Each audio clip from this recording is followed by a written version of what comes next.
You learned early how to be quiet without being told. You could feel the room before you entered it. You knew when not to speak. You knew when your presence would be ignored. So you shrank, not because you were small, but because taking up space felt unsafe. You watched adults talk over you. You watched your feelings dissolve before they were named. You learned that being unseen hurt less than being dismissed.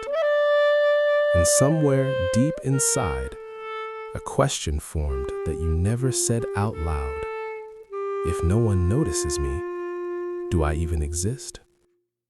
This is not abuse you can point to. This is about emotional absence, emotional neglect. When your needs were not mirrored, when your feelings were inconvenient, your nervous system adapted. Your attachment learned that connection was unpredictable. So your body stayed alert. Your brain learned to scan for mood shifts. Safety became something you earned by disappearing. Invisibility was not a flaw. It was a strategy, a quiet intelligence shaped by what was missing. You became easy, low maintenance. You learned not to need. You learned to read silence like a language. You took responsibility for other people's comfort. You wore masks, the good child, the invisible helper, the one who never asked for more. You called it independence, but it was survival. Invisibility became intelligence because being seen without safety was too costly. Now you are older, and the patterns remain. You overfunction. You give more than you receive. You feel lonely in relationships. You mistake intensity for connection. You struggle to rest without guilt. You feel unseen even when you are loved. You learned to disappear emotionally, and now you are exhausted from holding yourself together. You call it strength, but it is unrelenting vigilance. There is grief here.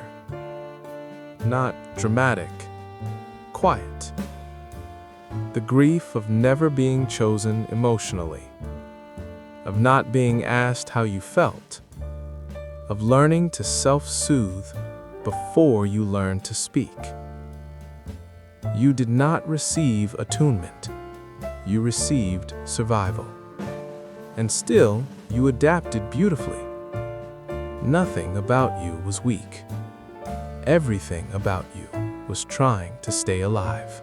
Healing does not begin with fixing. It begins with witnessing, staying present with what was never seen, letting the feelings exist without explanation. Your nervous system does not need forcing. It needs safety. Your inner child does not need advice. It needs to be felt. This is where the armor softens, not by effort, but by permission. You were never broken. You adapted. Your invisibility was intelligence. Your quiet was wisdom. And now you get to choose differently. Not louder, not smaller, but truer. You exist even when no one is watching. And this time, you are allowed to stay.